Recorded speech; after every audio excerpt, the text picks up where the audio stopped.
Yung WW1 at WW2 mga kapatid ay malaki ang naging pinsala nun, no, dito sa ating daigdig. So ano pa kaya ngayon kung sakasakaling magkakaroon ng ikatlo? Sa sobrang advance na ng teknolohiya, moderno yung mga kagamitan, mga eroplano, mga barko, mga tol. Imagine mo kung ano ang pwedeng maging dulot nito, no, sa ating daigdig mga tol. At saka WW2 pa lang, no, na unang nagamit yung mga atomic. 'Di ba? Ano pa kaya ngayon na sobrang dami na at halos lahat ng bansa meron na mga tol, 'di ba? Mas lalong magiging ay ewan ko kung ano mangyayari sa daigdig. Kaya wala tayong ibang dapat gawin ngayon kundi manalangin, no, na kung hindi man labag sa kalooban ng ating Diyos, wag sanang mangyari itong mga 'to. Pero tulad nga ng lagi nating sinasabi sa mga nakaraan nating video, ang lahat ng nangyayari ngayon ay palatandaan, 'di ba? Na nalalapit ng ikalawang pagparito ni Jesus. Kung ikaw ay isang Kristiyano, wala tayong pagtatalunan tungkol sa bagay na 'yan. Maliban na lang sa mga hindi sumasampalataya. Okay? So dito sa panonoorin natin mula kay Sa Iyong Araw, manalangin ng lahat, no? Bakbaka na. Sobrang pinalakas ng Pinas ang base militar na nakaharap sa Taiwan, mga tol. Ito yung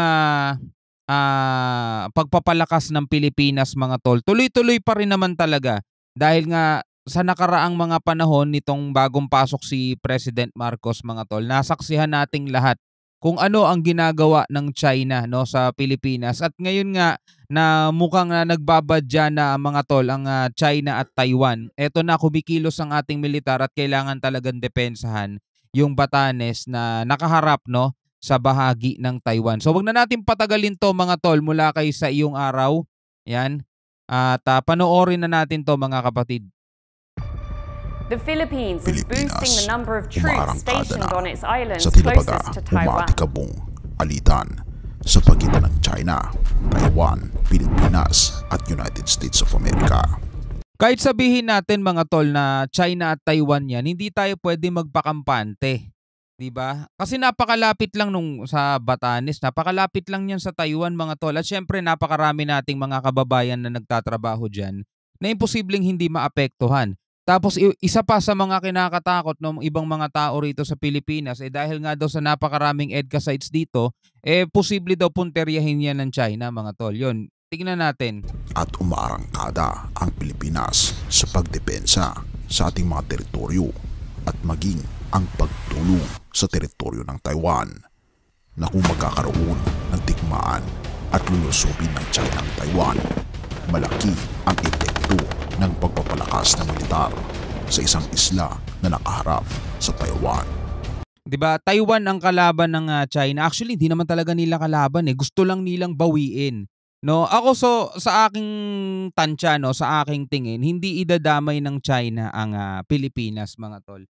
Hindi sila magpapadala diyan o hindi nila pupuntiryahin ng mga EDCA sites dito. Kasi kapag ginawa nila 'yon, nag-invite pa sila ng other na kaguluhan. Kasi automatic naman, no, pag ginalaw nila ang Taiwan, syempre re-rescue diyan yung mga bansang kaalyado ng Taiwan, mga tol. So doon pa lang solve na sila 'di ba? Kung idadagdag pa nila Pilipinas, mga tol, at ang Pilipinas ngayon kahit na sa tingin natin hindi naman tayo idadamay, hindi rin tayo nagpapakampante at patuloy ang pagpapalakas natin, mga tol.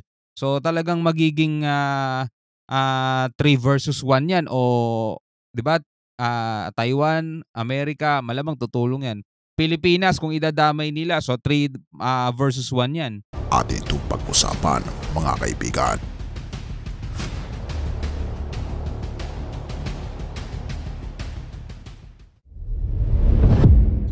Ang Pilipinas ay magpapalakas ng militar sa mga islang nakaharap sa Taiwan. Inatasan ng kalihim ng tanggulang na si Gilberto Teodoro ang militar na dagdagan ang bilang ng tropa sa nakatalaga sa mga pinakahilagang isla malapit sa Taiwan upang palakasin ang kakayahan ng territorial na depensa ng Maynila. Inatas din ni Defense Secretary Gilberto Teodoro ang pagbuo ng mas maraming infrastruktura sa liblib ng mga isla ng Batanes na mas mababa sa 200 kilometers o 125 miles mula sa Taiwan sa kanyang pagbisita sa mga pasilidad ng kalahi doon noong Martes, Pebrero 6 ayon sa pahayag ng Philippine Navy. Simula ng 2024, mas mataas ang operational na tempo Para sa AFP, sa datang lakas ng Pilipinas, ani Teodoro, ayon sa pahayag ng Philippine Navy na inilabas noong Martes, ang Bashi Channel sa pagitan ng mga islang iyon at Taiwan ay tinuturing na isang choke point para sa mga sasakyang naglalakbay sa kanlurang Pasipiko at ang kontrobersyal na South China Sea. Sinabi ng kagawaran ng depensa ng Taiwan na regular na nagpapadala ng mga barko at eroplano ang mga Chinese militar sa channel. Noong Nobyembre, naglunsad ang militar ng Pilipinas at Estados Unidos ng mga joint patrol sa karagatan sa pinakahilagang bahagi ng Pilipinas. Ang Batanes ay ang spirit ng Pilipinas pagdating sa hilagang baseline. Ika pa ni Teodoro na kasama ang AFP at Navy chiefs sa kanyang pagbisita. Ang pagbisita ni Teodoro ay nagpapahayag ng mahalagang yugto sa pangako ng ating bansa sa teritorial na depensa at pambansang seguridad, ayon ito sa Philippine Navy. Ayon sa ulat ng Reuters noong Agosto, may negosasyon ang US military para sa pagbuo ng isang civilian port sa Batanes, isang hakbang na magpapalakas sa akses ng Amerika sa mga strategic na nakatayong isla na nakaharap sa Taiwan. Ika pa sa Raptor, noong 2023 halos tumoble ang bilang ng mga militar na basihan ng Pilipinas sa maaring pasukin ng mga puwersa ng Estados Unidos kasama ang 3 na nakaharap sa Taiwan.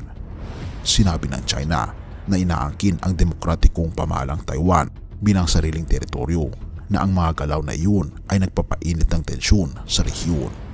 Ang Batanes ay naglingkod bilang isa sa mga puok ng pagsasanay noong nakaraang taon sa mga joint military exercises na kilala bilang balikatan na kinasasangkutan ng higit sa 17,000 na Pilipino at Amerikanong tropa, na ginawa ito na pinakamalaking edisyon ng taunang pagsasanay sa militar. Mga Gawa 20 verse 20. Pansin nyo, no, bago natin pakinggan tong Bible, pansin nyo mga kapatid, no, ngayon ay mas dinoble natin yung depensa. Depensa ha, kasi kapag sinabing depensa, kumbaga protekta, yung proteksyon. Mas dinoble natin yung proteksyon o depensa dito sa may bandang Batanes na nakaharap sa Taiwan. Siguro meron, ito ano ko lang naman, no, opinion ko lang, siguro meron silang mga intel na nare-receive na hindi na nila pinapublic. At syempre, oo naman, may mga nare-receive sila mga tol na mga report, mga confidential report na nag-uudyok sa kanila para gawin yung mga necessary na dapat gawin. At ngayon nga nakikita natin mga tol na dinoble nila, no, yung presensya ng mga militar dito sa may Batanes na nakaharap sa Taiwan. Siguro nakakatunog-tunog na sila o nakakarinig na sila ng report na magsisimula na ang China mga tol sa kanilang movement o mission dito sa Taiwan mga tol. At kapag yan nga ay sumiklab mga tol, syempre talaga dapat may depensa tayo. Meron tayong pamproteksyon, no, sa sarili nating bansa. Hindi tayo dapat magpakampante na hindi naman tayo nanghingilam, 'di ba, doon sa kanilang problema doon Taiwan and China. Pero syempre bilang mga sundalo, alam na nila kung ano yung dapat nilang gawin para hindi na madamay pa ang bansa natin mga tol sa mga sigalot na yan. So tuloy natin to, tignan natin ang nakasulat sa Biblia. 24. Subalit walang halaga sa akin ang aking buhay. Magawa ko lamang ang aking tungkulin at matapos ang gawaing tinanggap ko mula sa Panginoong Hesus, ang pagpapahayag ng magandang balita tungkol sa kagandaang loob ng Diyos para sa tao. Yun naman ang tungkulin talaga ng mga tao mga tol. Lalong-lalo na para doon sa mga nakakaalam ng salita is ipamahagi mo, no, yung salita ng Panginoong Diyos. Kasi kung ang Diyos lamang talaga mga kapatid, gusto niya ay maligtas lahat. Pero ang mga tao kasi ay binigyan niya ng free will. Hindi tayo mga robot na tau-tauhan o utusan. Tayo ay binigyan niya ng free will para pumili ng landas na ating tatahakin. So wala tayong ibang sisisihin din kundi ang sarili natin kapag tayo ay napapahamak mga tol, no? Kaya yung mga nakakaalam ng tama at nakakaalam ng kabutihan, kailangan niyang ibahagi yan talaga sa kapwa niya mga tol. Kasi tulad nga ng lagi natin sinasabi dito sa daigdig na to, hindi naman ito yung permanente nating tahanan. Tayo naglalakbay lamang dito. Dito tayo tinetest, dito tayo sinusubok mga tol kung tayo ba ay nabibilang o tayo ba ay nababagay o nararapat tumanggap ng kanyang gantimpala pagdating ng panahon, which is ang bayang banal mga tol, ang buhay na walang hanggan na ipinangako niya sa kanyang mga hinirang. At eto nga, yung mga nangyayari ngayong mga kaguluhan, mga nagbabadyang kaguluhan, ay tanda, no, na nakasulat sa banal na aklat na eto yung mga palatandaan na nalalapit na yung araw ng paghuhukom, mga tol. Kaya pag nakakarinig tayo ng mga ganitong balita, lagi nating iisipin, ako delikado, kapatapusan na ng mundo. Hindi, ito yung mga babala, mga palatandaan na dapat nating ipagpasalamat kasi meron tayong ganito eh. Kaysa nangangapa tayo sa dilim, 'di ba? Ang hirap nun. So ito yung mga palatandaan na nalalapit na. So sa mga panahon ngayon, mas lalo kang dapat magbagong buhay. Mas lalo tayong dapat, no, magbagong buhay at lumapit sa tamang daan, mga tol, no? Ay kailangan nating hanapin 'yan. Alright, maraming maraming salamat sa iyong panonood. Anong masasabi mo dito sa mga videong napanood natin, mga tol? Sa tingin mo ba magkakaroon na talaga ngayong taong 'to o next year o hindi natin alam, baka next week, mga tol, etong kaguluhan dito sa Taiwan saka sa China, 'no? Manalangin na lang tayo lahat, mga tol. Hanggang sa muli, ako nga pala si Shobal D. Peace out.